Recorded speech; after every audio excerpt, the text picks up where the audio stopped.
Hello, welcome to the Vicar's Wife's Frugal Life. My name is Rhiannon. I am a wife, a mum, a musician, a teacher in no particular order.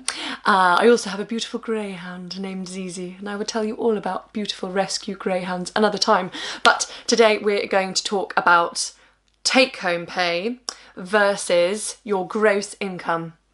Now those two things, to people who are not versed in the ways of the personal finance, can be utterly terrifying. So I'm going to talk you through step by step of what I have done with my last month's pay, so that's April. So here we go, here's the number. Terrifying stuff showing this. It's very, very un-British. This is the correct way round, well done me, and this is what came into my work bank account last month. That is £2,304. It was a good month for me. I felt quite smug about it. I had a baby 7 months ago, so still trying to build up my work again after being out for maternity leave for a while. So I was feeling very good about this. But this is not what I get to keep. I don't know where it's gone, but that is not what I get to keep. So now I'm going to talk you through what I do when that big paycheck comes in, and it's come in for me in £25 here, a few £100 there, maybe if I've had a bigger gig, a few more £100, but really it's those tiny little bits that add up, and then what I'm going to do with it when I've got the big chunk at the end. So here we have a breakdown. I feel like Carol Vorderman or something off Blue Peter. Here is one I prepared earlier. So here we go. 30% to tax. Now, I'm a basic rate taxpayer because I don't earn over £40,000, sad for me, yet. So I save 30% of every cheque I get towards my tax. Now, this month it's £691. Don't worry too much about that because it'll be different for you, and it'll probably be different for you every month. So 30% tax. Why 30%? Why not another number? Now, this won't be exactly the number that you need to save. You'll have to play around month by month and figure it out. Talk to an accountant, talk to friends about what they're doing as well. But I think that I pay over £11,000, which is the bracket, whatever the exact number is. I pay 20% on everything I earn. I've also got to think about my national insurance. I've also got a student loan that I'm paying back slowly and slowly. Also, I got stung a few years ago by payment on account, which is terrifying and something that I will go into in another video, or you can look up online. Payment on account is where you have to pay 50% of tax for the next year. But don't worry about that, we're not talking about that. So I find that if I save 30% towards my tax, that I've got more than enough at the end of the tax year to, 1, pay my tax and feel smug while doing so, 2, pay my accountant, and 3, there's quite often some left over at the end. So I can have more money to go towards my expenses and maybe treat myself to, I don't know, a new ball gown, something that I really like to have a new one of as an opera singer. It's quite fun. I might want to pay to go on a course to do some teaching, to learn a bit more about vocal anatomy and new teaching methods, or maybe I just want to buy some new books, or maybe I actually decide, do you know what? I'm going to take that money, I'm going to save it for something. At the moment I'm saving for a new piano. So here we go. Expenses. Again, this is going to be totally different. Perhaps you're a writer. What are writers' expenses? I don't know. Pens? Paper? Laptops? Don't know. Tell me what, if you're a writer, tell me what your expenses are. It'd be fascinating to know. So my expenses, I've got my basics like my union dues, my insurance, I've got stationery costs, I have dry cleaning costs for all the ball gowns. I maybe have lots of travel costs. At the moment my travel costs aren't very much because I've been trying to stay at home a bit more since having the baby. Competition entry fees, anything that is a taxable expense that you can absolutely 100% say that this is a business expense. I save 10% of my gross income. So of all the money that I've collected that month, my gross income. If you don't know the difference between gross and net, I'll include it at the bottom of this video. So 10% of my gross income goes towards my expenses. This month I've got £230. I'm going to go for a singing lesson, I'm going to go for a massage, because I feel that that's very necessary currently. It's been very stressful recently with some of my work. I've got some teaching expenses I need to cover, and I'm going to put a bit of that into my piano fund. But it'll be different for you, and maybe this number at the moment you can only afford 5%. Maybe at the moment you can only afford 2%. But see if you can put a percent on it, not a number, but a percentage. Okay, last but not least, take home. This is what I get to take home. So 60% is my take home pay, £1,382.42. That is what I get to take home. Do I spend all of that money? No.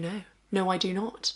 That's, again, an issue for another day, but that's basically what I do. What is important to note now that this number, £2,304 that I was feeling super great about, thought that's a good salary that month as a freelance artist, has now turned into this, £1,382.40. Don't get me wrong, I can still live off this absolutely easily and have some left to save, but that is the reality. And as artists, this is the biggest downfall we have. We get excited about this number, but actually this is the real number. And if we start spending on this number as soon as it lands in our account, that's when we're going to end in problems. So how do I keep all of this separate, and how do you avoid the temptation of spending all that lovely money when it's come in? Number one, first rule, have a separate bank account. A separate one. Even if your credit rating is absolutely abysmal, you should be able to find yourself getting a separate bank account. You might not be able to have an overdraft, you might not have a contactless ability, but even if you've got the worst credit rating in the world, you should be able to open a very basic bank account. So what do you do while you're accumulating this number? Well, I put every little bit of money I get into a separate pot, and I do not touch it until the end of the month. Whenever I get a tiny bit of it, even if it's £20 in cash, it goes into this pot, and I do not touch it until the end of the month, and then I can divide it up. What do? I do not touch it. Now, if you are living hand to mouth, maybe you're going to have to start small and you're going to need to touch it within that month.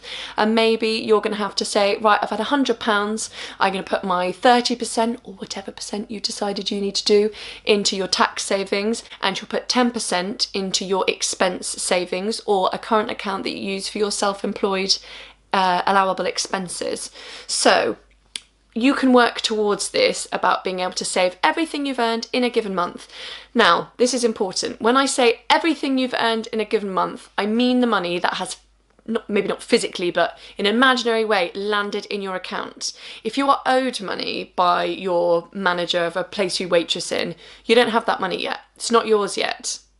As much as they may owe it to you, it's not yours yet, which is why it's frustrating, because you can't start to work with it. If you are owed money from a contract you did 6 months ago, do not count it. As annoying as that may be, it's something that I quite often do, and I say, oh, well, I've got £1,000 waiting to come in from that gig, so I'll just add that to my... No, don't do it.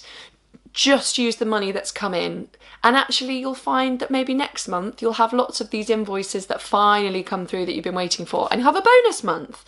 But if that's all that's coming in, work on the percentages and calculate your percentages from the money that is actually there, physically there, you know what I mean, in the account, all right, or in your hand, in the account, or in your hand, in the account, or in your hand. And it'll take a while, and Rome wasn't built in a day, and it's going to take you a while to perfect it, but give it a go. See how you get on.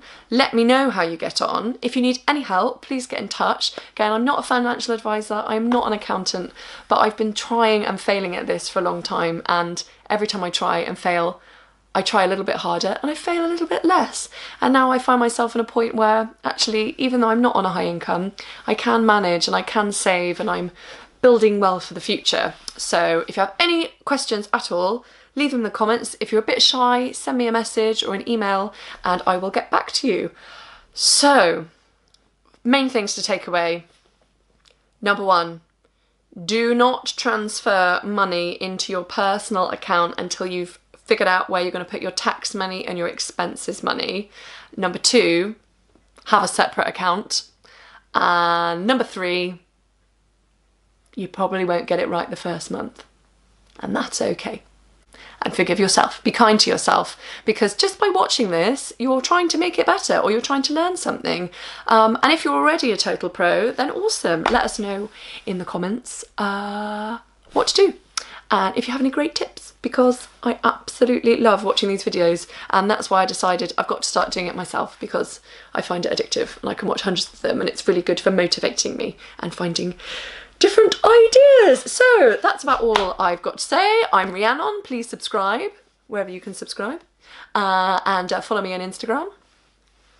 I have no idea how to put in any of the bells and whistles. I can just about hit record on the recorder, so let me know how you get on. All right then. Mwah! So stop now.